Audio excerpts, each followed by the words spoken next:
Listeners, welcome back to the Woody Allen Retrospective Podcast, the special project Woody Allen Adjacent, where we talk about movies that we love and or hate and or find interesting related to Woody Allen, have great discussions. I've loved what we've done so far, and apparently you guys have too. I'm joined here by my co-host James Daniel Walsh. As always, sir, how are you doing? How are you doing? I'm doing, and I'm doing well, and I'm excited for the discussion about this movie. So am I, for different reasons. It might not be the same reasons as you, but I am very excited about this one. And for the first time, we're going to talk about a movie both of us hadn't seen before.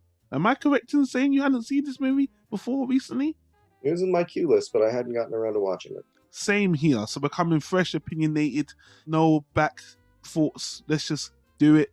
If you're following this project and you watched our last discussion, watched and or listened to, because we're on YouTube and the podcast feed, we spoke about 1999's Infamy, that movie done by a director, I'm blanking on his name right now, Stephen Dorff, Judith Goldenchi, U2, Kelly MacDonald, Phil Johnonu. There it is, Phil Johnonu. Regarding Infamy, it was James's favorite movie of all time. He loved it. He wanted to talk about it. He twisted my arm to talk about Infamy. Isn't that what happened, James? I'm dressing up as Stephen Dorff for Halloween.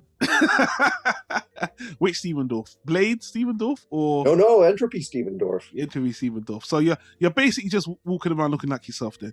Basically. Yeah. Nah, it was my favorite movie, and I feel slightly vindicated because I got a lovely message about someone who loved that discussion we had. And, I was really glad to hear another fan talk about the movie. Love it or hate it. If you're on YouTube, I'll put the link to the discussion in the top right-hand corner. Subscribe to us. Thank you guys so much for the support.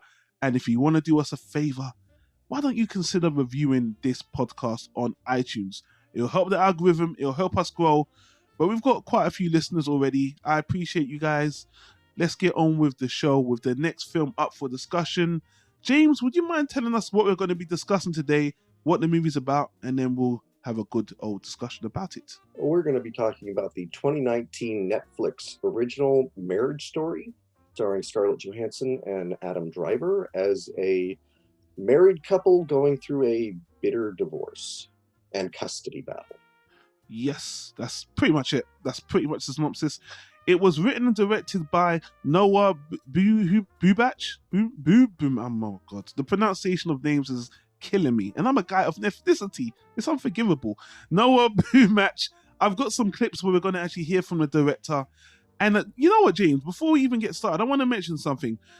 One of the things that interested me about doing this Woody Adjacent project, if you look back on every movie we've discussed, including this one, it has been written and directed by the same person. This is a person who has had their vision for it. They've written it. They've had creative control, whether it was Louis C.K., Phil Johnonu, whether it was Edward Norton.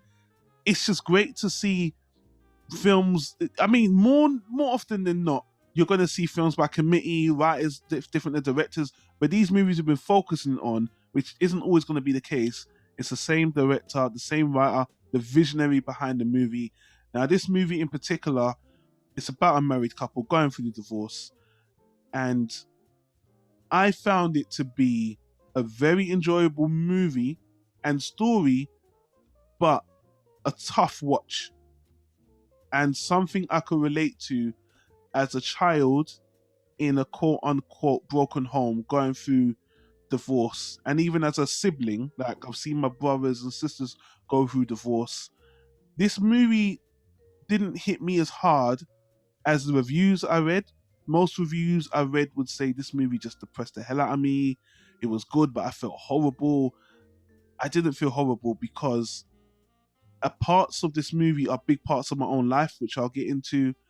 I think this is a really good movie. I really think this is a really good movie. It's not a movie I love because it's too real. I've lived this movie. So I feel like I'm just kind of replaying elements of my life, which I'll explain, but it's a great movie. I'll I'll break down why I like it so much and what the actors have done, director, all that stuff. But yeah, I'm just not taken as aback, especially in a negative way. I really like this movie, but I've seen people been taken aback by this movie and found it very depressing, which really wasn't my experience. It was mine because I've gone through a divorce, so and they capture it really well. This is funny because the reason it was in my queue list was I like to, when I start a new writing project, I like to kind of take a little time beforehand to kind of soak in different influences. I like to read things that I think are like what I want to, work on, watch movies, listen to music that are going to kind of inspire me. Marriage Story was on the list, and the book that I wanted to write was a horror novel. That tells you exactly what I think of this kind of story. It might sound like at first sort of an insulting comparison. Mm-hmm. I would compare this to something like Schindler's List or 12 Years a Slave, in that you watch it, it's a very good movie, and that you'd never want to watch it again. Yeah, you're talking about visceral emotion when you say that, right? You're talking about like something really gut punching you. Yeah. And it's an experience that is valuable. It's not enjoyable. You're not sitting there with popcorn, it's not an Avengers movie or something like that. But as somebody who has been through a divorce, been through a custody battle, and done it in Los Angeles County, 99% of this movie rang true to me as to what that experience was. It's a very nuanced movie. And on the last discussion, when we was talking about Infamy, I mentioned that I want you to talk about another movie that people say this movie was kind of aping off. There was another movie that was made with featuring Dustin Hoffman and Meryl Streep that was very popular, about a divorce as well, Kramer versus Kramer. And, that movie sparked a discussion. I believe it was made in 1979, and it was about this divorce, again, about this married couple. And that movie, I rewatched it recently, again, because it's so well loved. And I think I watched it when I was a kid, but I didn't really appreciate it until now. And watching that and then watching this, I don't think Kramer versus Kramer ages that well, especially because I think one of the main points it comes away with is that, men can be parents too. The justice system, when it deals with custody of a child, it leans towards a woman. And, Dustin Hoffman raises his son, and it's, I think a lot of these two films touch on both things, but I feel like this film is a lot more updated, a lot more honest. And I felt like Kramer versus Kramer has a bit of more of an agenda than this one. I think this movie is a lot more honest and fair and true. And I think the director just really wanted to cut to the meat of the movie, the actual focus of these characters and their relationship. And to that end, I want to say that from a filmmaker's perspective, I think, in my opinion, and you might not agree with this, James, I think this movie is more raw and more focused on the characters than the actual filmmaking, than the actual visual filmmaking, because the camera work is more like a fly on the wall for me. They do certain things with the camera and the scenes that are good for what they're trying to do, but I feel like you just want to, it's just focusing on them. There's one or two scenes I will highlight, but in particular, the film has a look of an older movie to me. It isn't, although it's HD, it has a kind of a grain to it. It's just there. You're just watching them. And I really like that. I think it's necessary. It's intentional to me. And it's very dry in what it's doing. And I like that. I think it suits it. I just think other movies, even if we bring Woody Allen into it, let's talk about Husbands and Wives, for an example. Again, that was a documentary kind of style. He was kind of interviewing you as well. There was a lot of quick cuts. There was a bit more experimental. This movie is just, let's just focus on the characters. Let's let the camera sit and focus on the characters. And in 2020, 2019, you might think, oh, there's a bit of a missed opportunity. No, I think it helps you focus on the narrative and it helps actors shine. So I don't have a problem with that. I appreciate that. And I just think it's just no BS. Yeah, I mean, you brought up Husbands and Wives, and that's definitely the the closest Woody Allen movie to this. This is an actor's movie. This isn't like a director doing something flashy. Like, I would say Entropy was more director driven. Yeah. And this is actor driven. This is, I mean, I'm imagining especially during the sort of the big scene, the confrontation between the two of them towards the end, I'm imagining that the director and the cameraman they're just letting these two go and trying to keep up. Yeah. And what you get from that is something that, I wonder how much they were allowed to improvise, because it feels like they're making this up as they're going along. It's very, the only word I can think of is, it's a cliche, but it's very raw. It's very honest. It's these two actors, both of whom were nominated for Oscars, both of whom deserved that nomination. Yes. Really doing what is probably the best performances either one has ever given. Let's talk about the actors. Adam Driver, Scarlett Johansson. First, there's other side characters on the mention, but I just want to mention the 2 stars. Now, Adam Driver, I've praised him ever since I saw him on Girls. I like Girls, the series Girls, HBO's Girls, and he always has a weirdness to him. A very quirky guy. Even in real life, he has a lot of quirks to him. He's got a funny YouTube channel where I think it's one of his channels is called Shit Adam Driver Says. But there's a honesty to this guy, a real honesty to his quirkiness. It comes through. And, if you've seen Girls, much more of a quirky acting performance there, but that got him, they got him working with Scorsese, got him working in Star Wars, and he always, even in Star Wars, such a pop culture phenomenon, he still plays quite a gritty character, quite an intense, troubled person, and I think it just comes off really natural. In this movie, I'll need to get into a bit of spoilers. I actually was proud of what was written for him, because sometimes I think Adam Driver can come off a little bit more sympathetic, especially as a weird kind of guy. I guess that doesn't apply to Star Wars, especially because he was kind of the villain in that movie. But he has a quirky, kind of innocent kind of charm to him. But as this movie goes on, I think it's a little bit darker and a little bit more questionable. So as him as an actor playing this role and what was written for him, I really appreciate that. Scarlett Johansson, I mean, Jesus, if we've been talking about her through Woody Allen alumni, phenomenal. You just see her drawn back even more, no makeup, more raw than ever. I mean, Woody's done great work with her anyway, but this just adds to her repertoire. I loved her character. I love what I think she probably had the meatiest role in this movie, in my personal opinion. And there's not much more I can praise. I've seen her grow and grow, and this movie just adds on what I've seen with her emotion, her character, what she goes through, her scenes, the way she executes the lines. Everything about it is wonderful. The way she portrays a character is not someone that I hate or love, someone that I just understand, and the performance just cuts through and gets to me. No wonder Woody saw her early back on and just picked her up and took her to that height. And yeah, man, I'll talk a bit more about Woody and her regarding this movie later. But yeah, I mean, this is perfect. This was just great, and I just think they were a great team together, and I love watching them. Perfect casting. She probably surprised a lot of people because she also was in Jojo Rabbit that same year. Got nominated for both actress and supporting actress. And I think people, when you're in those big franchise movies, people forget you can act. Yeah. And she's impressed me going all the way back to Ghost World and Lost in Translation. And definitely, Match Point and Christina Vicky Barcelona. Mm-hmm.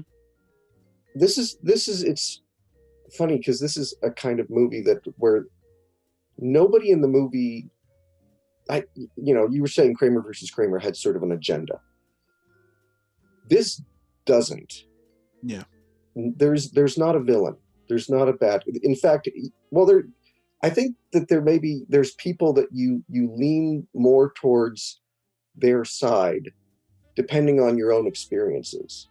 I was much more sympathetic to Adam Driver than I was to Scarlett Johansson, which is probably completely colored by my own experiences. I would imagine that there's other people whose perspective differs from mine, and they would be more sympathetic towards her and see him more as a jerk. But yeah, both of them, coming off of these big Disney franchises, Mm-hmm. and showing that they can act, and showing that because they do the big giant blockbuster movies and they get these huge paychecks to do it, they then turn around and I'm sure neither one of them made $20 million to be in this movie. They had to have taken huge pay cuts to do this. But when you're in Star Wars, or when you're in a Marvel movie, you can take the time to do that, and you don't have to worry about paying for your mansion or whatever. And not all of those actors. There's plenty of those actors in those big movies who then just do those big movies, and that's it. And you forget that they can act.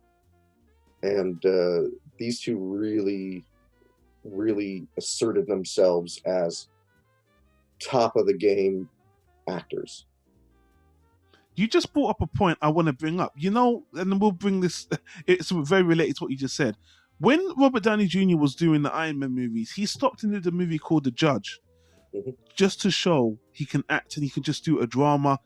And that reminded me why I love Robert Downey Jr. And that just proves your point. You do the big movies, the big budget ones, so hopefully you can still come down and just work on your craft and do movies that are focused on story and, the craft of acting. And when I see actors do that, I have a lot of respect for them. Adam Driver, consistently through working, even through the Disney movies, he was making so many movies. He did a movie last year with Bill Murray. I think it was a post-apocalyptic zombie movie. I haven't even seen, and I heard it was phenomenal. It was okay. I saw it. I was a bit disappointed by it, but is that a movie that's not by him? Is that a movie that's going to pay him a lot of money again, or is it a movie you can Probably see? Not. No, that was that was a lower budgeted movie. Exactly. That's what I'm just saying. I love to see, and to be honest, even Scarlett Johansson, this movie is probably the best example of this. She has been tied up with Marvel. They've kept her very, very busy this for a good decade or so. But it's lovely to see that they came and did this movie, because they wanted to. The director, which I'm gonna play a clip from the director in a moment, Noah Baumbach, I'm just gonna say, he said that he was writing the movie for these two in tow. He wanted to do a movie. Well, actually, why don't I play the clip? I got the clip here, and then I'll say some more. Let the director speak for himself. It's a movie about marriage as seen through divorce. It's also a movie about family as seen through divorce. I felt like this was also a way to kind of more deliberately explore what happens in real life when couples break up. You don't think Charlie and Nicole will ever get back together? No. I think this time it's really over. Friends take sides or things. And in a way, the audience plays the part of the friends in this movie. So like in the beginning of the movie, you're more with her. And I think naturally, because we're with her, your sympathy goes towards her. So you kind of hear more her angle and her side. And then we kind of move over to him, and then maybe you would actually start to sympathize with him too. I felt it was a kind of cinematic way or narrative way to illustrate when people break up, which is nobody's fault. It's just something that didn't work out. I had I guess I didn't save the clip, but he was talking about the conception of the movie when he was writing it. He as he was writing it, scene by scene, he was lending the script to Scarlett Johansson and Adam Driver, letting them read, do you guys like it? And it was developing with them. So this wasn't something he had on the side and called them afterwards. He was developing it with them. They spent time together to develop the movie together, so they had the chemistry, and they just had that unit that you see on screen and you believe. And that's good to hear, because it comes across through the movie as well. And again, when I finished the movie, as I was watching the movie, I found myself just thinking about my own past, thinking about my mum and dad, arguing, getting married very late, and then never really divorcing, but always threatening it. And then my brothers and sisters having multiple divorces. I would see them argue. I would look after my nephews. I would go to court. I would, it was, and it just made me cynical. it made me cynical. So watching this movie, it didn't depress me because I look at marriage in a very cynical way. My ex-girlfriend will tell you that as well. So as will a couple of mine. Yeah. So I just thought, this is real. I've seen this. I feel this. It was interesting seeing, well, I haven't been through it myself, so the parts that were interesting to me was seeing it through the perspective of hiring lawyers and what it's like to actually bring out dirt against your ex and using it to get leverage, to fight for children. Those scenes are not pleasant to watch, and it's great to see the emotion of the characters doing what they have to do and fighting with it and trying to be friends, and trying to be considerate, but then fighting for their own corner. And that's what I love about this movie, the nuance in that, because I think it's real. I think back in the day, when you watch Kramer versus Kramer, for example, they have a similar court scene between Meryl Streep and Dustin Hoffman. The lawyers are arguing and looking at each other. The lawyers are saying the horrible things that they told the lawyers, and they're looking at each other. They have this same kind of scene in this movie. But again, that movie has a bit more of an agenda where it's, the woman always gets the child and now the man's going to get the child at the end and you're going to see why. But this movie is not about that. It's about learning about their relationship. I think, like the director just said, you spend, it's showcased on one character for a lot of the film, then it shifts to the other one. And then by the end, you kind of hit the middle ground. And I didn't actually, it's kind of funny because you said you sided more with Adam Driver. By the end, because I'm a cynical bastard, I just felt to myself, I kind of see where you're both coming from. And the thing I really like about the writing, and I'm going to get into a little bit of a spoiler, because Adam Driver's character, what was written for him, doesn't paint him as the best person when you just look at the facts objectively. He seems a bit more selfish and a bit more focused. And as the movie goes on and he starts to, realize what he's losing, and as the core battle goes on, and he starts to realize what he has to do, I feel like, people are just human. Maybe he couldn't see what he was doing, or maybe he was putting his needs first. I don't necessarily find him to be a bad person because of it. She's throwing things at him about how he didn't see this and how she sacrificed parts of her life for him and how he wouldn't compromise on certain things that move into certain areas. And I'm like, yeah, you're right. So I came away from the movie thinking it just fell apart. And I think I can see where they're both coming from. I don't really take a side. And because I've lived that life where, my brother and even one of my best friends is going through a divorce right now.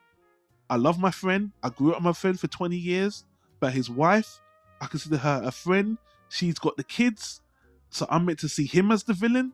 But in reality, I can see why they broke up. So, life is grey. So I can't come away from this movie liking or hating one another, because life is just not that simple.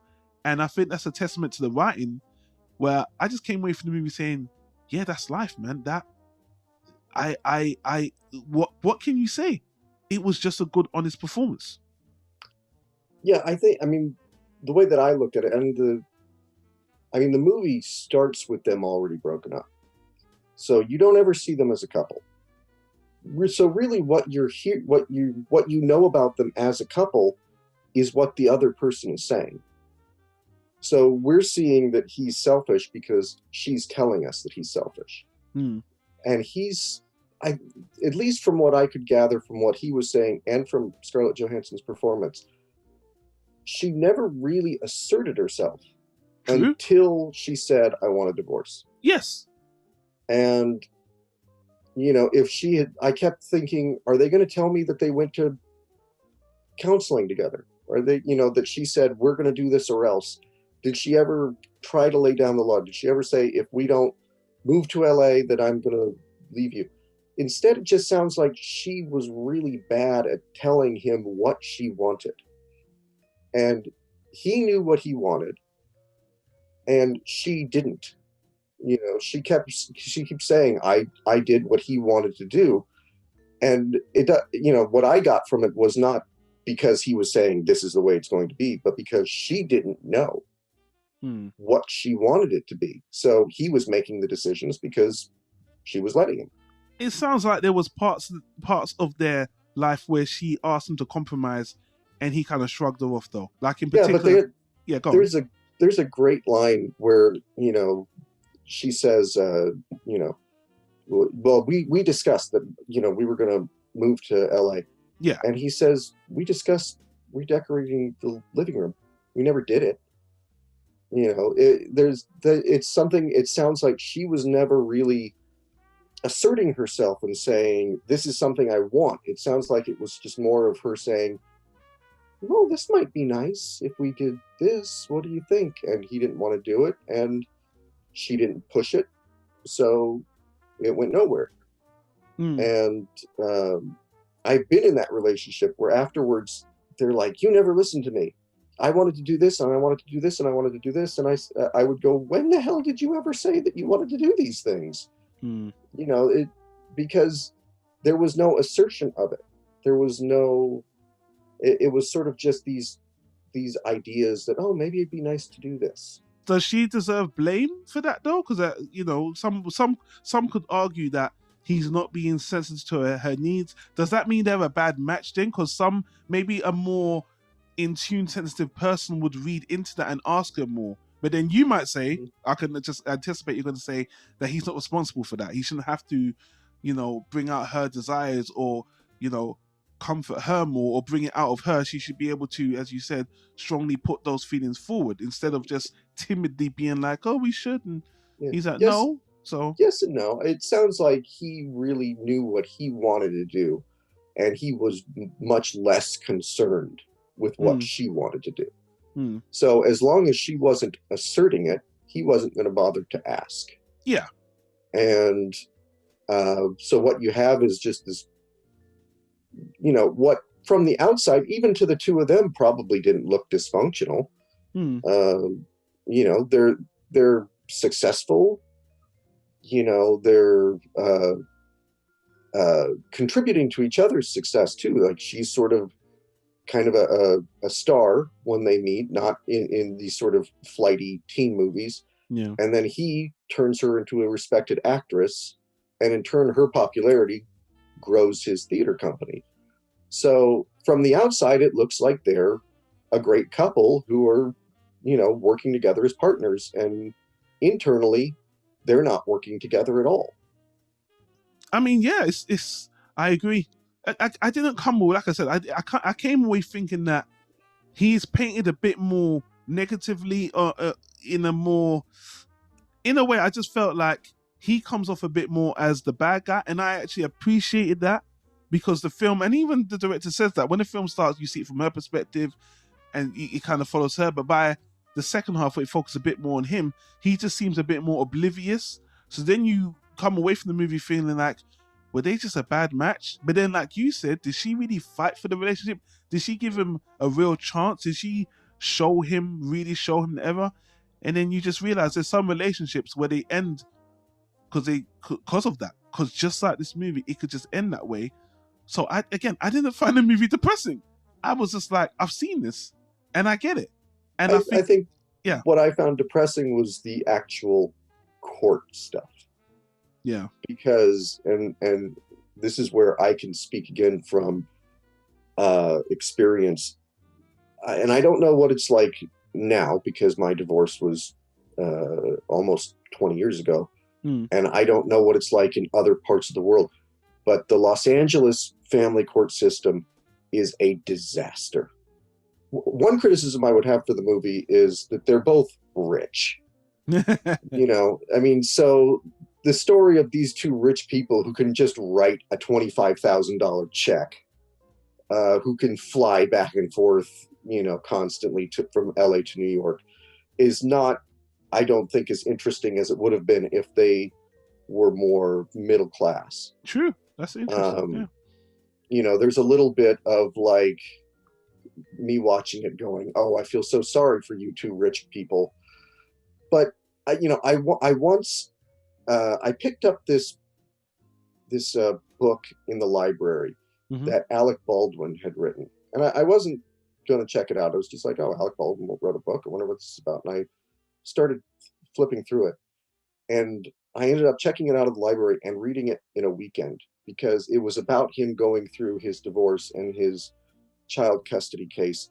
And he went through it in Los Angeles County, where I went through mine. And you realize it doesn't matter if you're rich or poor. This sort of meat grinder court system is the same for everybody, and it's dirty. And it's, I don't know how we're supposed to see Laura Dern's character. She won an Academy Award for the part. I saw her as a horrible, awful person. Oh man, we got to talk about that in a minute. But yeah, keep going. And yeah, I could bring more into, but the thing that my lawyer would tell me, and that's a great line too, because Adam Driver goes out and he gets Ray Liotta, who is this really aggressive kind of shark of a lawyer, and Scarlett Johansson says to him, how could you let him say those things about me? And Adam Driver goes, I needed my own asshole. Well, that was after he dumped Alan Alda, his first lawyer. That's the thing. Alan Alda, who is, of the three lawyers, he's the only one who's decent. He's the only one who actually cares. He's the only one with a moral conscience. And yeah, that's not the lawyer you want. Because Laura Dern was going to eat him alive. And in fact, I thought it would have been so much more interesting maybe if Adam Driver had gotten Laura Dern and Scarlett Johansson got Ray Liotta, because you get this man versus woman thing happening. Yeah, that's kind of it's kind of predictable, isn't it? Yeah, it's kind and of. And the thing is, while Laura Dern is, oh, tell me your troubles, I'm here for you, sister, and all this kind of stuff. If Adam Driver had gotten to her first, she'd be representing Adam Driver. She's doing it for a paycheck. It has nothing to do with, if Scarlett Johansson suddenly ran out of money, Laura Dern doesn't work for her anymore. So why is Laura Dern worse than Ray Liotta? Aren't they kind of both the same? Just doing their job? I wouldn't say that they're worse, but they both represent exactly the kind of tactics that the way that Ray Liotta is sort of pushing and being very aggressive. And Laura Dern's response to it is laughing and kind of, rolling her eyes. And, that court scene's amazing. Dismissive. I love it. They're using different tactics, but the Laura Dern tactics were used on me. And the way that my lawyer, I'm sorry, I shouldn't laugh. I'm sorry, I shouldn't laugh about that. No, because this is how ridiculous it is. The way my lawyer explained it to me was, he told me what it was going to be. He told me how I was going to be treated. He told me what her lawyer was going to be saying to me. And he said, she's baiting you. She wants you to react. She wants you to get mad. She wants you to yell. And the second that you raise your voice, she goes into the judge, files a restraining order against you, calls you aggressive, says you threatened her, even if you didn't. And that's the end of the case. You lose. It does cast a big negative shadow on you to showing. They could definitely use it against you, Yeah, and then, the Ray Liotta character is, she had one glass of wine one night too many, and so now she's an alcoholic. And, the family court system is lawyer driven. You hire a lawyer. If you don't hire a lawyer and the other person does, you lose. Yeah. And the longer that the lawyers can drag it out, the more money they make. So they want you to fight. They want you to, the whole movie, if again, that's maybe a reason why I kind of early on turned on Scarlett Johansson a little bit, because they had agreed not to have lawyers. Yeah. And all of a sudden he gets served, which has happened to me. And that scene was funny. The friend having to hand him the envelope and tell him you've been served, and her, you feel so bad for her and for like Scarlett Johansson's mother, who's like, I have a relationship with this guy too. I like him, and he's my grandson's father. And what do you want me? You want me to hate him now? And the whole thing is just, it's a dirty thing, especially when there's a kid involved. You know, that was the part that really got to me. The two of them breaking up was sad enough, but then you get these two opposing forces that just want to make it as ugly as possible. And again, I don't know if you're supposed to think we could get into this later, but Laura Dern has a speech in this moment, in this movie, where I was rolling my eyes and thinking, what the hell are you talking about? Because she's going into our Judeo-Christian society and how Mary is the ideal for women and God is the father, but he was an absent. And I'm like, this sounds like the kind of rant that somebody has when they're drunk and they think it's profound. And I thought that was kind of clever.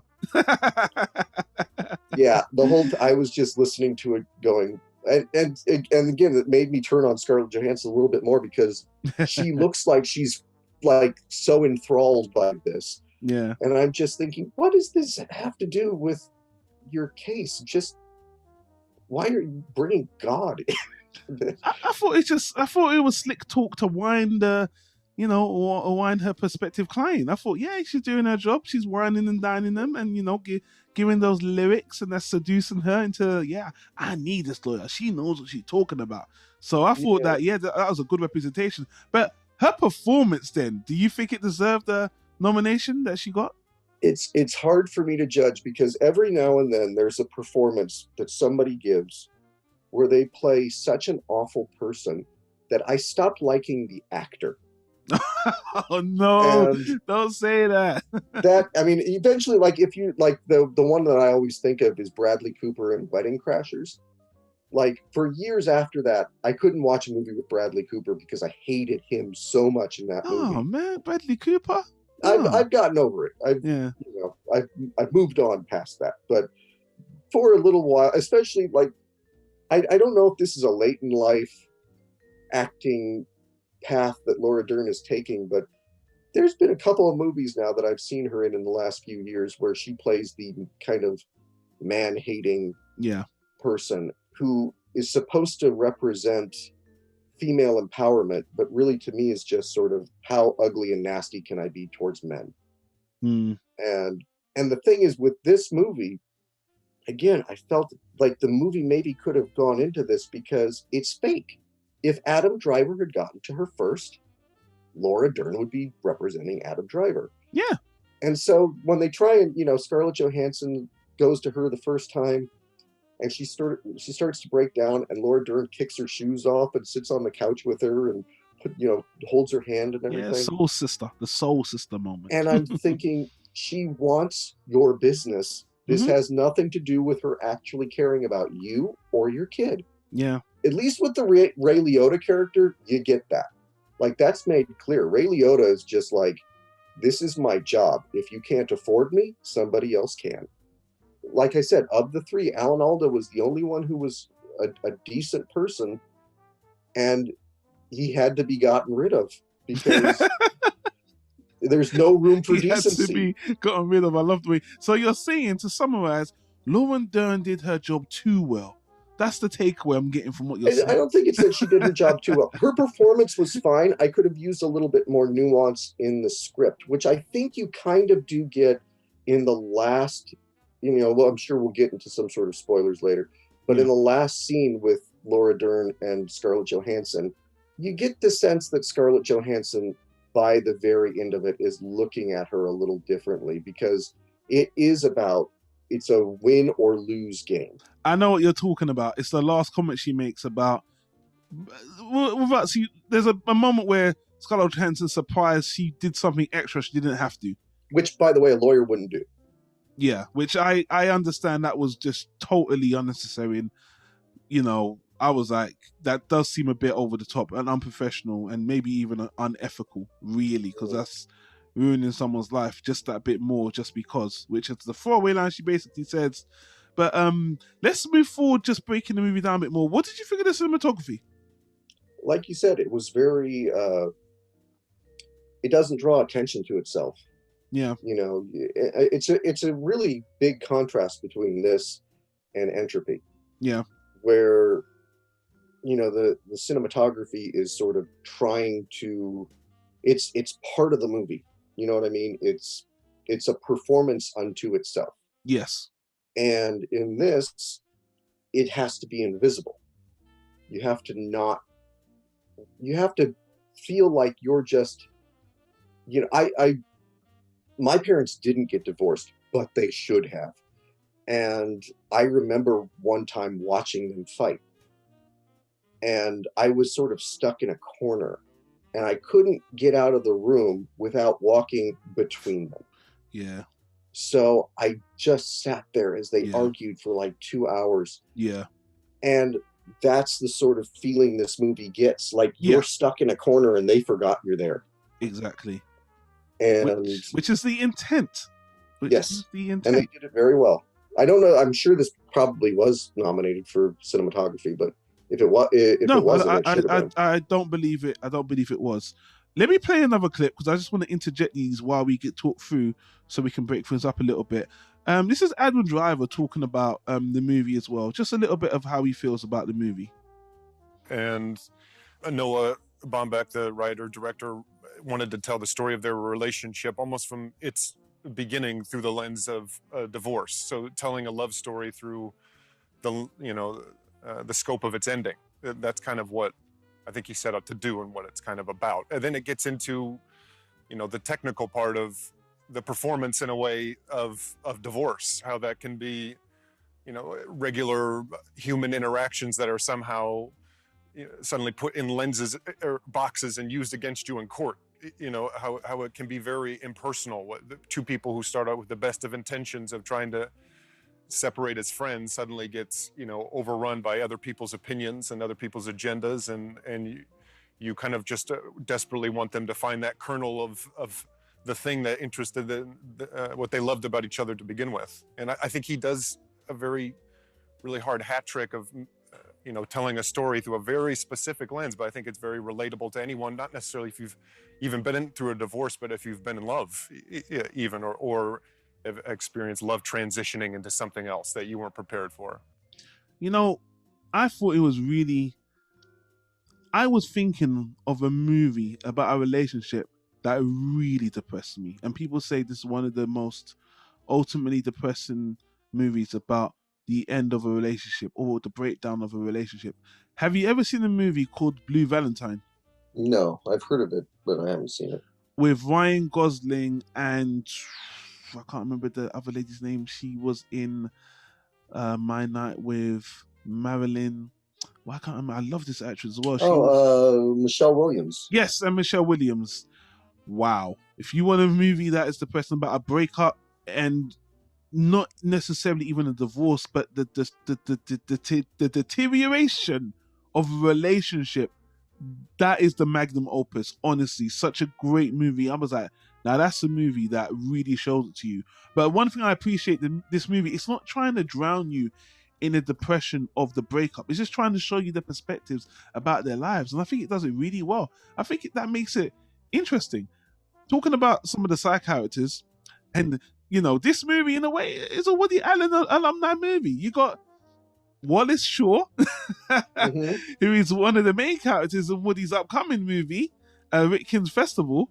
And again, Alan Alda, who's in one of, I think, isn't he actually in Crimes and Misdemeanors and Husbands and Wives? Is he in Husbands and Wives as well?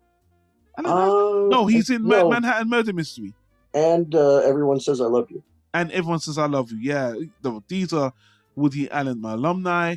Wallace Shaw is just a funny character. I was actually watching him in another show on Amazon, Mozart in the Jungle. It's just great to see him. He's always playing the same kind of character. Someone in the arts, someone eccentric, cute. Again, he seems to be playing that in Woody Allen's next movie as well. Correct me if I'm wrong on that, even though we haven't seen it. And the surrounding cast, pretty good. The acting group that's led by Adam Driver, you don't see a lot of them, but I actually thought it was an interesting backdrop to have them as, again, I agree with you that having them as kind of a privileged couple going through the divorce is kind of meh, but it does give it its own flavor. The fact that they are actually actors in the movie makes it different and gives it its own flavor as well. The only character that the other character we got to talk about is the kid. Yeah. Now child actors, I mean, sometimes they can get away with not doing much. For what this kid did in the movie, I think it was okay. I think it could have been better, and it's really weird to kind of judge child actors because, in my opinion, they either blow it out of the park or they're just like background characters that just do their one or two things. I thought this kid was in the middle. I thought he was good enough. There was times that, especially Adam Driver, had a bit more interactions with him because he ended up near the end of the movie spending more time or fighting for time with him. And it was interesting to see their interactions, and that's probably where you got to see the kid shine the most. I don't have the kid's name acting right now because, I mean, he didn't have that big of a role. But I thought as a child that they were the child that was in the middle of this custody battle / divorce. I thought he did okay. I thought he was decently cast. Yeah, it wasn't a spectacular performance, but so much so that like you could, and I think this was intentional. There's scenes with him and Adam Driver where you can kind of tell Adam Driver would rather be somewhere else. Yeah. It's sort of like, and this is what I like, the first thought I had at the end of the movie was, oh my God, this kid is going to grow up to be a terrible human being. Yeah. Because these two throughout the movie, and I don't fault the movie for this because this is how it actually goes. When you're breaking up and when you're divorced and there's two separate households, you're now fighting for that kid to want to be with you. Which means, Scarlett Johansson is constantly telling him, you're going to get a present.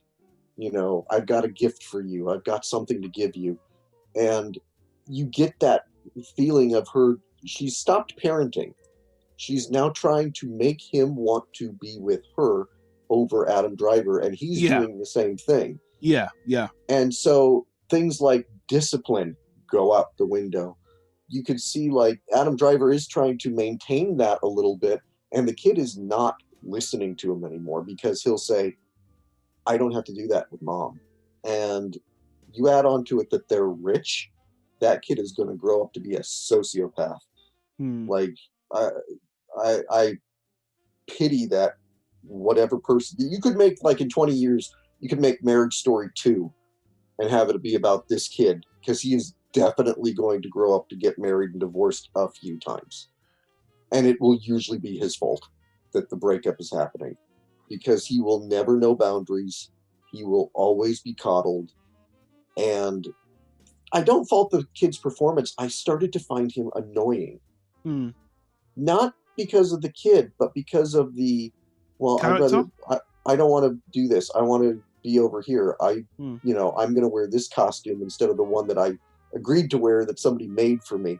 And, he started just grating on my nerves because they couldn't discipline him. There's a great moment where Adam Driver kind of loses it, and he's trying to get the kid into the car or something, and he just goes, I don't. It was something like he wanted to get in the car. He's like, get in the car for fuck's sake.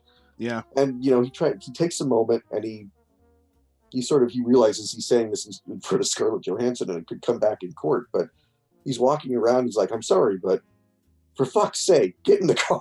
Do you know what I liked about that scene? The kid got in the car and they didn't blow that into the kid was traumatized. The way the scene just went on and the kid just carried on, I thought, now that's real life. When I've watched scenes that happen in the past, the kid would be like shell-shocked and looked, oh my God, I've been abused. And my dad, I'm like, no, it's 2020. Of course your parents are going to lose their fucking mind and swear at you when, your parents can't discipline you because they're fighting for your affection because they want to gain custody of you. So this is the time where the kid can just pit them against each other, even if they don't have a true understanding of what's happening. And, as the movie went on, it was funny to see Adam Driver pulling out his hair, having to go the extra mile. But again, having that character growth into, it got to the point where he had to decide on what's really important. Because they were telling him how much it's going to actually cost him to get his son or to be part of his son's life, because he, not just, we're gonna get into like spoilers again. It gets to a point, and some people might say, yeah, no, duh, this is life, this is how it's set up.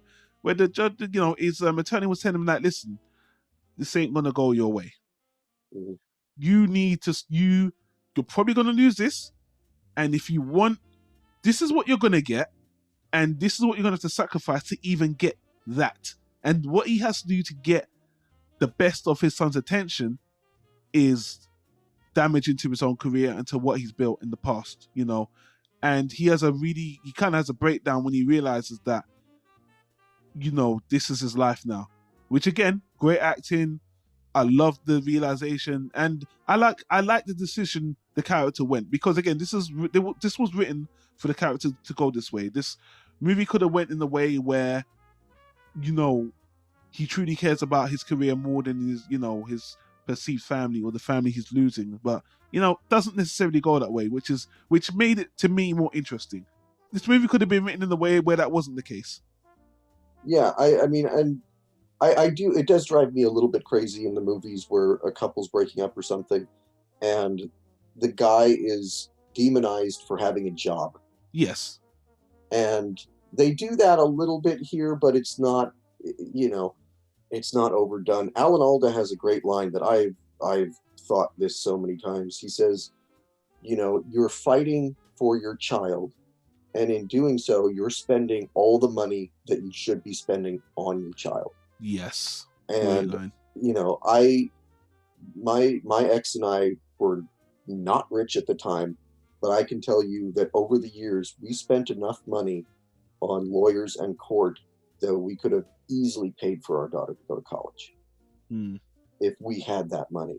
And I think that's why too I just felt a little bit more sympathy towards Adam Driver, because you get the feeling he was completely taken off guard by all of this, and he's always on his heels in the movie. He was. I mean, he doesn't see the divorce coming. He doesn't see the move to LA coming. Yeah. He doesn't see the lawyer coming. Alan Alda is telling him, okay, you're going to have an apartment here in LA. Yeah. And, Adam Driver says, so I have to move to LA? No, because if you want your kid to move back to New York, you also have to have an apartment in New York. Exactly. This is what I was talking about when I was talking about the sacrifices. When he had to hear the breakdown of what he had to do just to not even get custody, but just to maintain the presence in his life. When you speak about heartbreaking, James, if you've lived this life, which you said you have to any extent, I can completely understand why you feel more slanted towards Adam Driver's character. But in saying that, I still think they did a good job with Scarlett Johansson's character, because she didn't really know how to go on the offense, and she was a novice at it. And again, like you said, she was being led very well by Laura Dern. So it made it interesting, because they both said they had the best of intentions. They both said they want to be friends. They both said they didn't want to get lawyers involved. But how it ended was very different than how it started, which again, it could be education for people like me who are not married, who haven't got kids, who...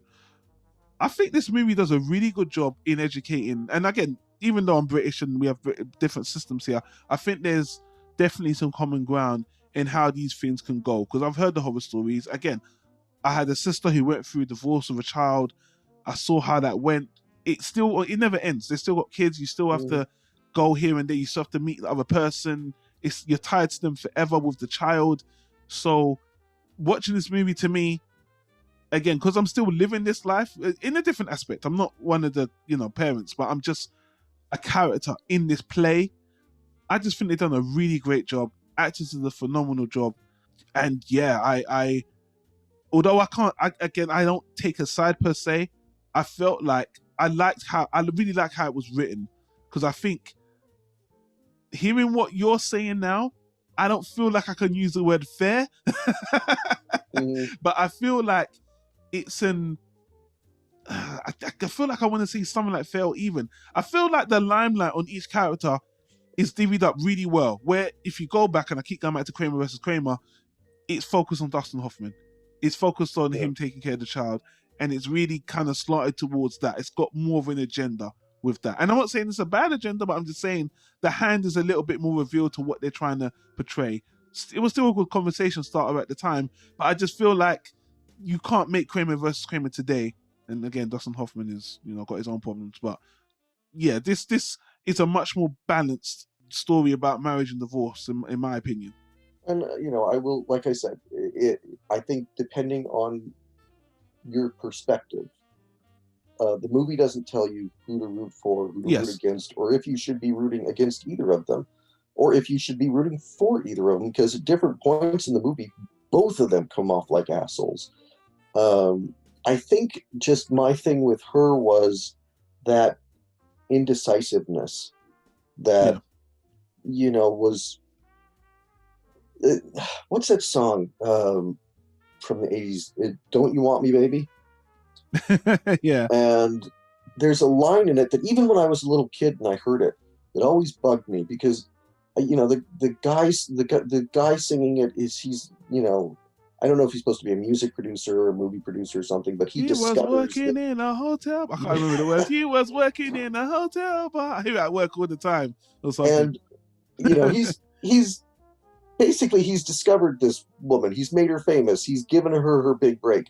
Yeah. And then when her part comes into the song, she says, "Well, I would have made it either way." So yeah.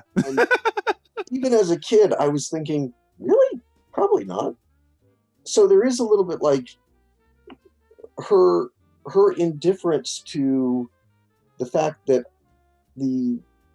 she probably would have, she seemed like she was kind of growing out of these teen movies when she met him. And he took her and gave her a completely new career and made her respected enough to where this network would come and offer her a TV show. And there's a little bit of an indifference to his role in that. At the same time, I mean, even the part where, because it does, he did cheat on her. Yeah. Spoiler. Yeah. Which that's a clear part that was written for him, which I appreciated because they didn't have to pull it in. They could have made it a bit more balanced if, no one crossed a line. But because he crossed that line of infidelity, it does paint him more as a, unsympathetic character in this pairing. To me, and though, I appreciate that, to be honest with you. I like that. Up until, I think they give it some nuance when they're having the argument. And she says, you cheated on me. And he says, you stopped having sex with me for like a year. And there's this sort of, to him, it's actually great. She's sort of shooing it away. But again, I don't think the movie is telling you which way to think, where he's just saying, I was in my 20s. And I could, he said, I could have fucked anyone, I could have fucked anyone I wanted, and I didn't. Yeah. And I wanted to, but I didn't. Yeah. And I'm not going to say whether that's good or not. I'm not going to say it. Well, but to me, I mean, it's honest. It's honest. It's honest. But he says, I never cheated on you. And then you just sort of drifted away from me and I was lonely. Yeah. And so it wasn't just sort of, he's this, toxic male who preyed on one of his people in his theater company. It was this much more honest, what just happens sometimes where... I really appreciate that. In terms of writing, I actually because you would think, if you look at it at face value, it feels like an easy win for Scarlett Johansson, but as you just explained, very nuanced and it's more believable. I really like it's real. I think it's one of the realest things in this movie. Thanks for breaking that down. Yeah, and again, I think that's just, I really, when you get to that scene, and that's the scene everybody knows. It was in all the Oscar clips. It was in the trailer and everything, the two of them arguing. And how it ends, where he's angry and he's lashing out and he's saying things he doesn't mean, and then he just breaks. Yeah, phenomenal. Yeah.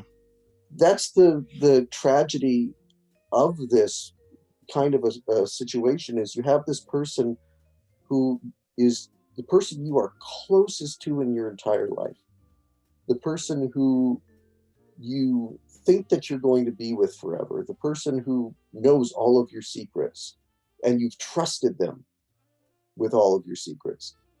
And then one day they're your enemy. And they turn it on you, and you have to turn it on them.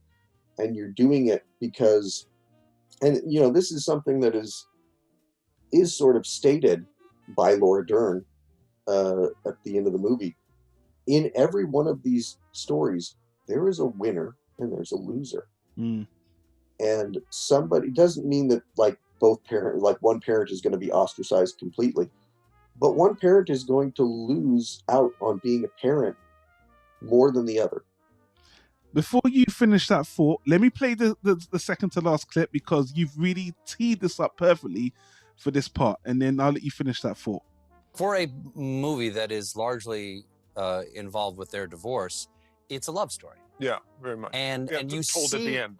you see how much they're in love with each other in ways that they don't necessarily know about each other, but you as the audience know. You can see ways they feel about each other at times, especially from the beginning of the movie, without giving anything away, that come to fruition late in the movie. And do you think that it's only through the endings that we can understand sort of the beginnings of our relationships? Sometimes, yeah. I mean, there's even a great line that's in there is like, he's doing all of these things now that he didn't do in their relationship, and he has a meeting with this lawyer, Alan Alda, plays the lawyer, and he's fantastic, who's amazing in it, and he says, that being a better husband in divorce, and that's kind of what when everything's taken away from you, when you know someone on such a molecular level, and then that transitions into something else, it could be a very violent feeling, and things that you just took for granted, you have to look at a different way, and that could be tough for anybody. So in that sense, yeah, you're more open because you're aware now that you've lost something that you took for granted that was just always going to be there. You hit on most of those points before as well.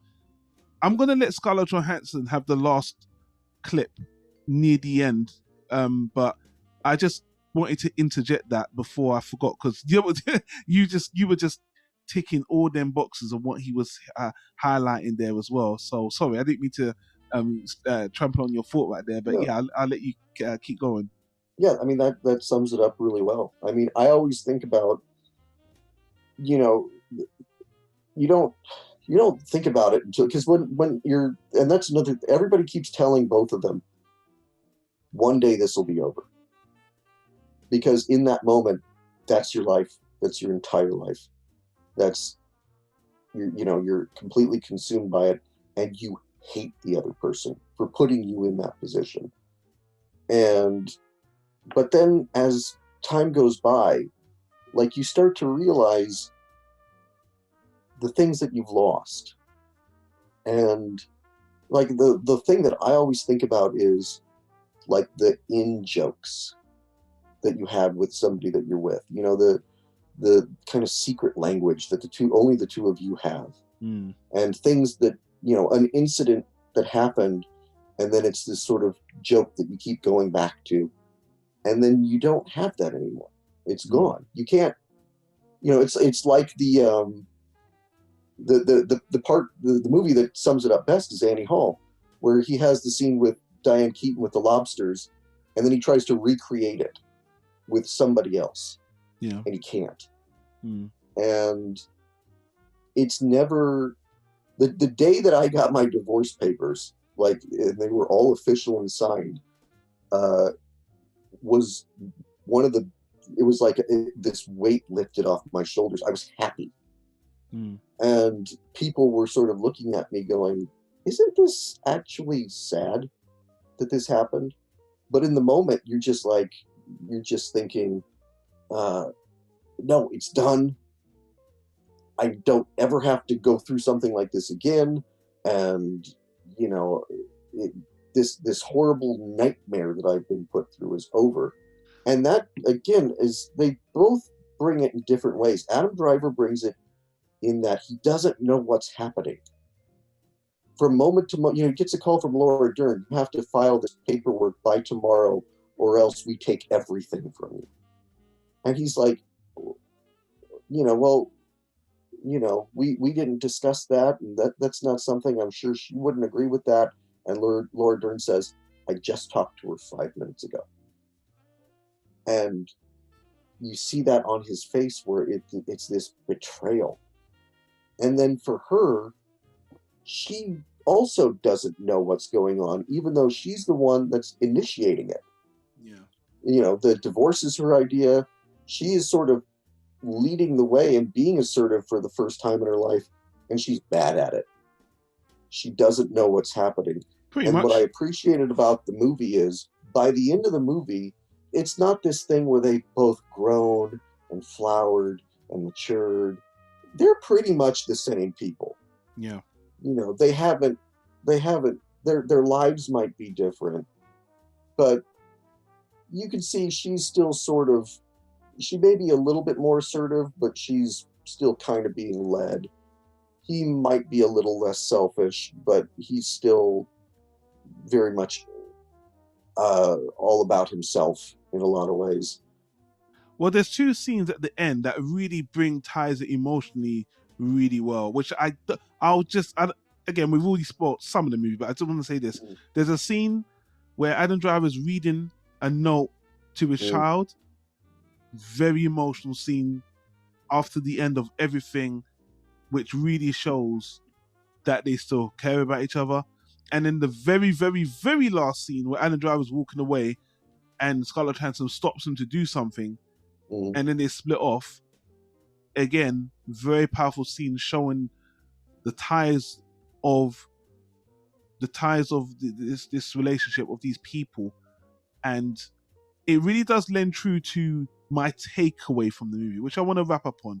You watch this movie and you think, what do you take away from this movie? Again, you've already been. Actually, before I even say that, I want to ask you a question, because a lot of people might be wondering the timeline of the divorce in this movie. Not quite sure. It seems like it was done in a year or so. Now, I'm only, again, if I'm prying too much, in your divorce, was yours a long-term divorce? So did it just take years and years for you to resolve? Oh yeah, it all told was probably 2 years. Okay. And there were a few things about the movie that didn't quite ring true. I mean, there's that scene in the courtroom where Laura Dern is talking and she's saying, "Oh, well, he did this and he did this." And there's a couple of times where Ray Liotta turns to him and goes, "You shouldn't have done that." Lawyer would never do that. The lawyer has a poker face the entire time. They never act surprised, even if they are getting information that they didn't know about. They would never, ever turn to you in the middle of court and chastise you. So there was, but it's also there. I think you could have made a much more interesting movie where they weren't rich. And this is, by the way, as vicious as this is the best of all scenario kind of divorces. I would think so. That's another reason why I think it's really surprising when people say this is depressing, because I've heard of some crazy. Actually, speaking of Netflix, they have you ever heard of a series called Dirty John? No, I don't think so. So there's a series called Dirty John. It's about true crime, and season 2 is focused on a true story about a woman called, is it Betty Bucamp? But it's got Christian Slater, and I can't remember the female actress. She's actually the main actress, but I just can't remember. But either way, it's about a horror. You want to talk about a custody battle or a divorce? It is fucking insane. True story. It's crime, so it ends in a much more grim and surprising way. But I've heard of some crazy divorces ending in some crazy ways, and that series, Dirty John, season 2, highly recommended, by the way. See, it's an anthology true crime series. Season 1, season 2, they're not related. You guys, I will highly recommend that. But season 2 is about a breakup of a relationship as well, which goes crazy wrong, crazy wrong. But yeah, watching this. Yeah, in this movie, she gives him a haircut at one point. Yeah. He comes over to help her when her gate won't close. This is, he could have easily, when she's like, oh, my gate won't close, will you come over and help me? Fuck off. He could have just as easily said that, hung up the phone. Don't call and interrupt my time with my son. He could have just as easily been ugly about it. She could have just as easily been, terrible about it. And they're struggling because they do still love each other. They just can't be together.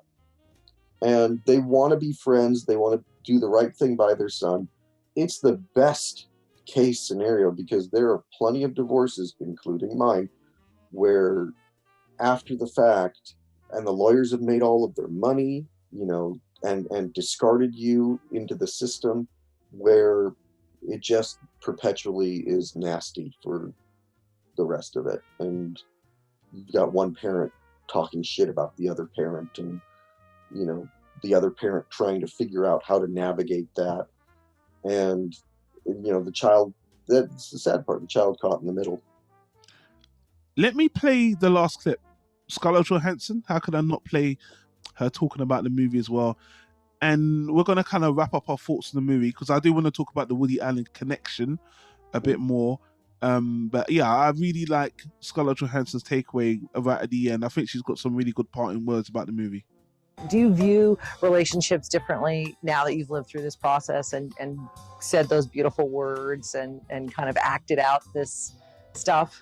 I had heard someone once say that divorce is not a failure. A lot of people, it feels like a failure when you're going through it, and I think a lot of people may view it that way, but actually, you should still celebrate the marriage that you had, that you spent, 10 good years or whatever it is with that other person and all you accomplished in that time. You wanted something, you were married, you made something, you gave it a shot. And I think that it's an idea that this film is sort of a Valentine for, the success of that decade of time with somebody. Yeah, I appreciate her saying that because it's a nuanced takeaway. And again, I haven't been married, and I see marriage in a very cynical way. I don't think it's I don't think it's like the be all and end all. I don't think it's the bow and tie on a relationship. I really don't believe that. I think it's been misconstrued and advertised and packaged as something that it really isn't. I think a civil partnership can be the same. I want to talk about something a bit unrelated to wrap that up. But James, before I hand it off to you to wrap up your thoughts, I want to thank you for sharing a bit more of your personal life about your divorce. Because again, I didn't even know you were going to be honest with you. And I really appreciate you kind of sharing that with us as well to help ground your perspective on how you feel about the movie. Because I think it does help us understand why you feel the way you feel about the movie. And it gives us a unique perspective on how you've enjoyed the movie. Because I'm sure a lot of divorced people have their thoughts on the movie, and not all us single people just feel, oh, that's just depressing. Oh, because I know some people didn't like the movie. I know some people just thought it was like, what the hell is this? This is some depressing Blair movie, whatever. But I really appreciate your take on it. And I like the movie a lot. I don't think it's depressing. I think Scarlett Johansson had a good takeaway from it. And I don't think it's a good thing to come away from such long relationships just feeling that they were failed or failures. I'm sure some are horrible, abusive, some are just completely negative, and you'll be better off just moving on.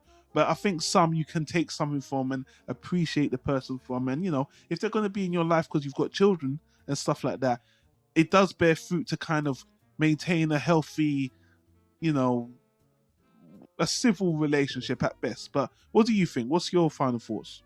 No, there was no way I was going to be able to talk about this movie without talking about my own experience. Yeah, what you said about like any friend of mine now who would say, I'm thinking about popping the question, I would probably say, think about it a while longer. I've been not married for 18 years now, and I've thought about it in relationships, since then. But like my girlfriend right now and I, we don't need to get married. We don't need the piece of paper. Mm-hmm. Because, like you said, there's just living with the person that you love, and then when you break up, the worst thing that happens is you got to figure out, whose DVD was this? Was this yours or was this mine? Whereas if you're married, you got to go through the court system. And if there's one thing that this movie got right, it is the nightmare. That scene where Adam Driver walks into the courthouse with Ray Liotta, and Scarlett Johansson is sitting there with Laura Dern. I'm pretty sure I've been in that courthouse. I could have been sitting on that very bench where, that person walks into the room and they're with their lawyer, and they don't talk to you, they don't come up to you, they don't say anything to you, and it's just awkward.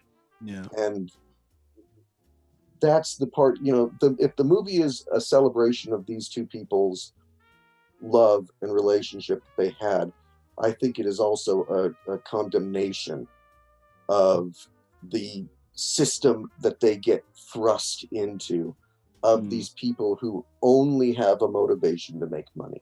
They don't care about them as much as Laura Dern, like you said, wanted to be a soul sister. All she saw was a dollar sign on Scarlett Johansson. And I think, at least in my perspective, the movie captured that well. Another person might say, no, Laura Dern was a wonderful feminist character, and, was very warm-hearted, and she really cared. At least the way that I viewed the movie, they did a good job of making her out to be, both her and Ray Liotta, out to be villains. True. Can I ask you a question? You just reminded me of something that is this tips a little bit more into real life.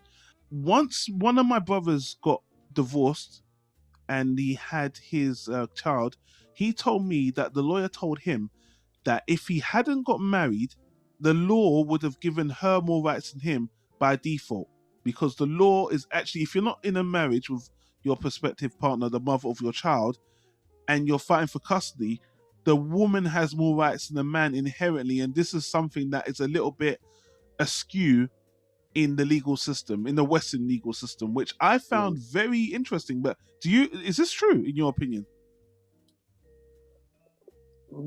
I could sum that up with one short story. Okay, go ahead. Which is, my ex and I were broken up but not divorced yet. We were living separately. And one day, my account is way overdrawn, and I don't know why. And I get copies of checks that had been written. And one of them was a check with my name on it that I had not signed. It was not my signature. And so I called the cops and I said, my ex forged my name on this check. She took this money from me, and the cop said, well, you're not divorced. And so technically, communal property, it's still kind of her money too. And I asked the cop, I said, if the situation was reversed, and he said, oh, I'd have you in handcuffs right now. Wow. So that's the kind of thing where, like, for any guy who would say to me, I want to marry this woman, I want to have a child with her, I would say, you better make damn sure, because you get into that courtroom. And I know that it has gotten better in the last 20 years, because even just 20 years ago, it was thought, oh, well, you got to give the kid to the mother. Even if the mother is sort of screwed up or, has a lot of personal or mental health issues, or you just give the kid to the mother. That's just what happens. There's no consideration for giving the kid to the father. And I know that it has gotten better since then. But it took a lot, because I did end up the winner. I was the one who raised my daughter. I was the one who did it really without any help from her. And that took a lot to get to that point. So yeah, I would say that at least in my experience from back then, it definitely is more in favor of the woman. That's the part where Laura Dern's whole speech about God and Mary and everything rang false, because the idea, at least what I saw, was, well, the mother is the life giver. The mother is she actually carried the child inside of her, and therefore there's this bond that the man could never understand.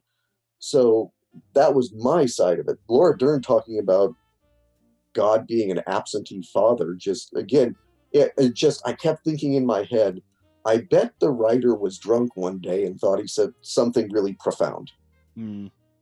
Yeah. Okay. Yeah. Yeah. And now you've definitely made that clear why you said that in the beginning. Now, yeah, man, you got so much personal ties to this movie. It's crazy. I'm gonna just. I know we've been talking for a while. Thank you, James, for this conversation. It's been more. Your life has been just as enlightening as this movie, and I'm not saying that in any jest or sarcastic way. I honestly mean that. I mean, your story, damn, it's a story in itself. No joke, man. That's crazy, man. So yeah, I'm watching. I know I hate reality television with a passion. I hate it. My sister is forcing me. There's this new reality. It's not new. Scratch that. I'm gonna get cursed for saying this.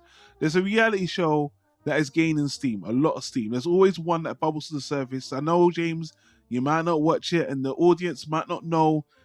If you know what I'm talking about, listener, whoever you are, I am watching a reality show called Married at First Sight, Australia. Have you ever heard of this? I haven't heard of that, but it sounds like shows we have here that I don't watch. Of course. You believe me, I've said it. You already know what it is. You already know what it's about.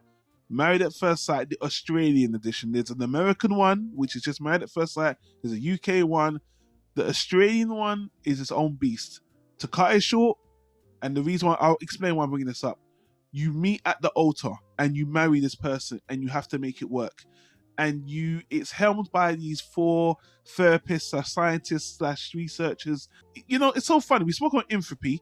Big part of the end of the movie is that he says to his partner, let's get married. Let's do this backwards. Instead of having a relationship and then giving up to marriage, why don't we do it backwards? Let's get married and work our way, from that. And that's what this reality show is all about. The irony is crazy. So when you watch this show, these people don't know each other. They just go off looks. They build a relationship. Some of them see each other, don't like each other. But it's taken away this whole...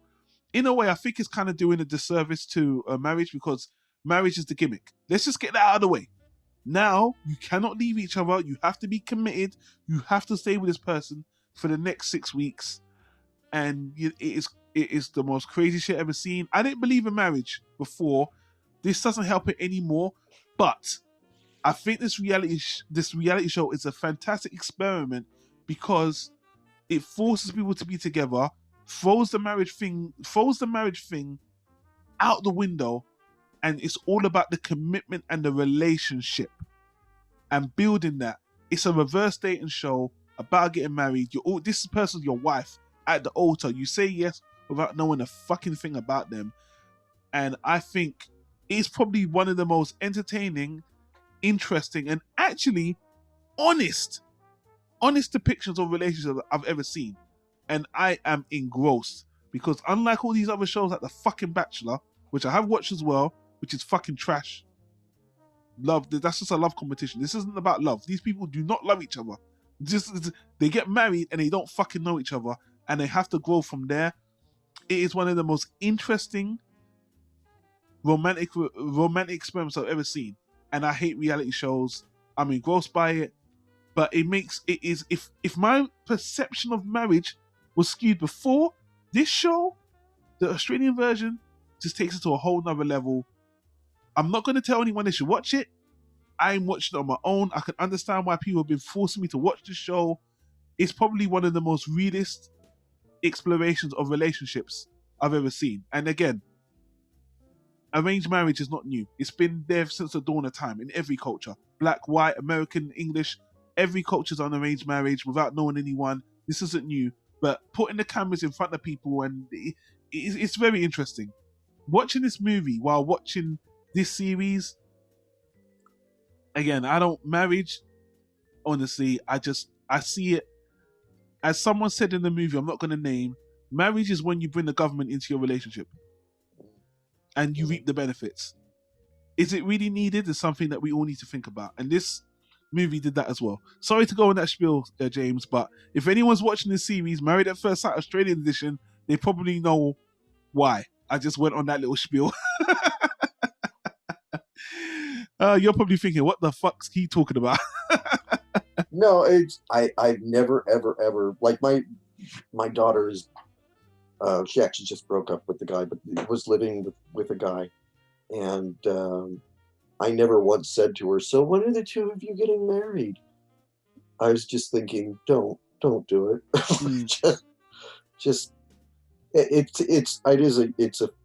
It's an antiquated. There's a lot of I've heard a lot of different feminist things that I don't necessarily agree with. One thing that I do agree with is really what marriage is and always has been is making a woman your property. That's what it was.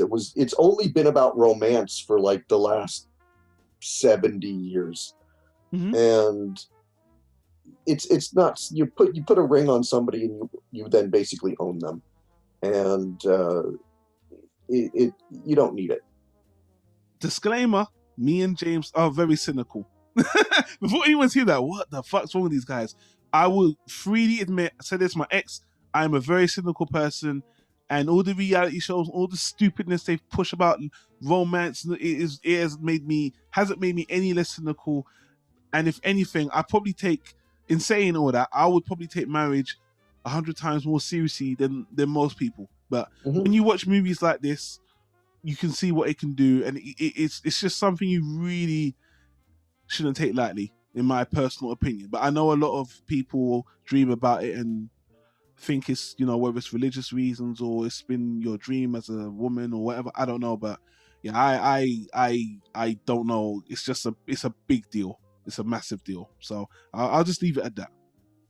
Again, I don't think it's cynical. I think it's when you've got an institution that's supposed to be sacred and then you make a reality show about it, it just shows that there's nothing sacred about it. Anybody can get married. And just also, too, anybody can have a child. Doesn't make you parent. It means that you had sex with somebody. You got to earn being a parent. And you could be just as devoted and loving to somebody without a piece of paper. Yeah. Speaking of which, I bet Woody Allen's glad he didn't marry Mia Farrow. Yeah. To change the subject, look, I just want to say this. Let's play that little game we always play. If Woody Allen had his hand on Marriage Story, I really don't think he would change much. I think he would be proud of Scarlett Johansson for continuing doing great acting. I think this is right, as a writer, I think this is right up Woody Allen's street. I just think, again, it would have been more cosmetic. It would have been more jazz, more cinematography. I kind of miss him doing these deep dramas, to be honest with you. Woody Allen seems to have... He hasn't sold out by any means. I just think he's kind of stayed away from these...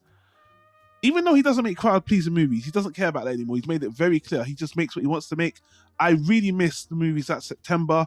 My favorite movie, Another Woman, Husbands and Wives. I love those intense, even Crimes and Misdemeanors. I love those intense dramas he used to make. Now he kind of strayed away from them. The one he made of Kate Winslet, who's shitting on him right now. Yeah. I forgot the name of the movie. What's it called again? The one that was Wonder Wheel. Wonder Wheel. I love that movie. Again, more of an intense drama. I wish he did more of that. But again, those don't make him as much money or give him as much accolades, even though Kate Winslet got an Oscar for that movie. Well, I will say too, this is what happens when you're in a happy relationship. Yeah. Because Crimes and Misdemeanors, Husbands and Wives, September, he was with Mia when he made those movies. And Another Woman. Don't forget Another Woman. Yeah. Since he's been with Sun Yi, he hasn't been as miserable. True. So... Oh my God, wow. Where's that? I don't have a button that says shade, so I'm just going to give you the bomb. That's a fucking amazing observation, James. That is true, but I love those movies though. So what does that mean? And apparently he made some of his great, even the movie about Mia Farrow being in love with the cinema. What? I can't remember any. Oh, Purple Rose. Yeah, even that is has a quite a, you could argue, grim ending. But and he was with Mia then as well. So, but some people say those were his greats. So I don't know, but that was a great. I don't disagree with that observation at all. What do you think? If Woody had his hands on Marriage Story, how do you think he would have done it? Well, I'll tell you what the biggest tragedy that I realized when I was watching Marriage Story is there's no way that Woody Allen will ever direct Adam Driver. You know what? Let's talk about that. Why not? Adam Driver would never. I mean, at this point, after the, I think we'll get into this at some point. The HBO documentary. Yeah. And now Kate Winslet buckling. I don't think we're getting Rifkin's Festival released in the United States the way that we eventually got Rainy Day in New York. I think that if Woody wasn't done before, I think this could be the thing that does him in. And there is no actor in his right mind who would work with Woody Allen right now for forget about integrity or artistic the artistic merit of working with Woody. Just career-wise, it'd be suicide. And it's a goddamn shame because Adam Driver would be incredible directed by Woody Allen. He would fit right in to a Woody Allen movie. I think if Woody had made this movie, I don't think he would have replaced anybody cast-wise. If somebody just said to him, here's your cast, I don't think he would gripe. I think he would go, oh yeah, that's perfect. You're right. There'd be maybe some jazz, maybe a little bit. Adam Driver might be doing a little bit of a Woody Allen impression. He might be doing the neurotic character, but more or less, I think that it would have been the same. Yeah, I mean, that's pretty much it. Look, guys, if you're wondering, I've been getting, every time Woody's name comes up with a new headline of hate, and he's being slandered again, and now this HBO documentary. Look, I said to James offline, I was thinking about watching this documentary, but honestly, the clips I've already seen and all the headlines, I'm already fucking exhausted. I had hope that this might be some sort of objective look at both sides. Completely wrong. Everything Woody Allen and Sun Ying's reply to this has been hatchet job. Has been, Robert Wiley's come out and slammed it and has pointed out inconsistencies already. But every time this happens to Woody, everyone's got to play defensive. Everyone that supports Woody Allen in the past gets dragged through the mud. Every actor, every film and actress is not an ally anymore. I start to get a lot of emails saying that I'm disgusting for having a Woody Allen podcast. It all starts again. And I understand why you say, I completely agree that Woody Allen is toxic for Adam Driver right now. And so that's not going to happen, which is a shame. But the European market is not going to stop Woody. They'll still support him. But right now, his American base is now been shunned from him again. Even his supporters now they're going to cower away and not help him anymore. So, I'm glad he's getting he's producing his 50th movie. But, it's ridiculous. I'm upset. I thought people would have watched that documentary released by you know what? I need to actually ask if I'm allowed to use that.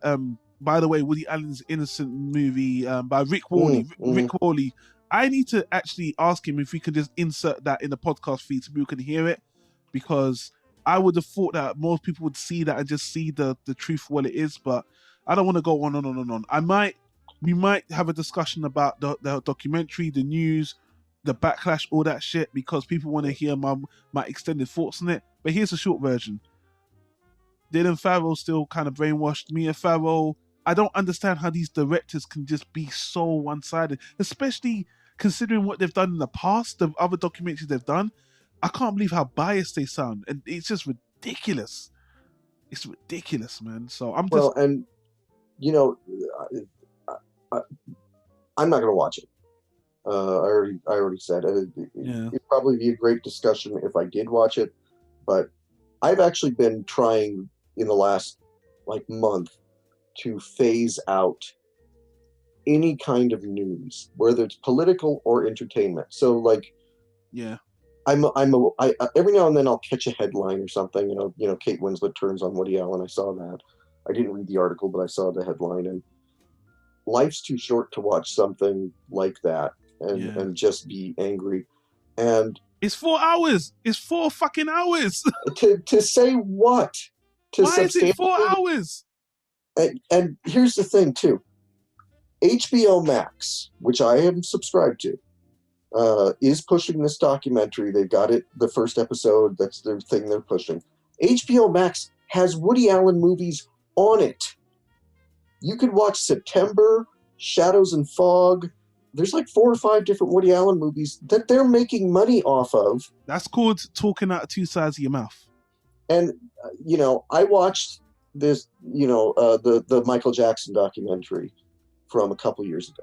What, Finding that Neverland Finding one? Neverland, yeah. And, I'm watching it. I knew you pick up stuff, news, but, you watch this documentary and you're like, oh my God, Michael Jackson was a monster. And, look at what he did to these guys. And then I saw a reaction from somebody in his family. And that person in his family said, they never even asked to talk to us. They were going to present this version of reality. And they weren't interested in whatever the truth might be. If it contradicted what their intention was, they weren't going to include it. And, whether you think Michael Jackson did it or didn't do it, whether you think Woody Allen did it or didn't do it, if you're going to make a documentary, why don't you talk to everybody? Why don't you interview everybody and get every perspective and every point of view? Why would you just make a hit piece? But before anyone says, they did ask him 2 days before, which he declined, which I don't blame. But on top of that, they did apparently in the documentary, the HBO one that we're probably not going to watch, but I don't know. I'm iffing around about it. They took snippets of his audiobook, his memoir, without even asking him. So he's considering. Apparently, he might be suing them for that as well.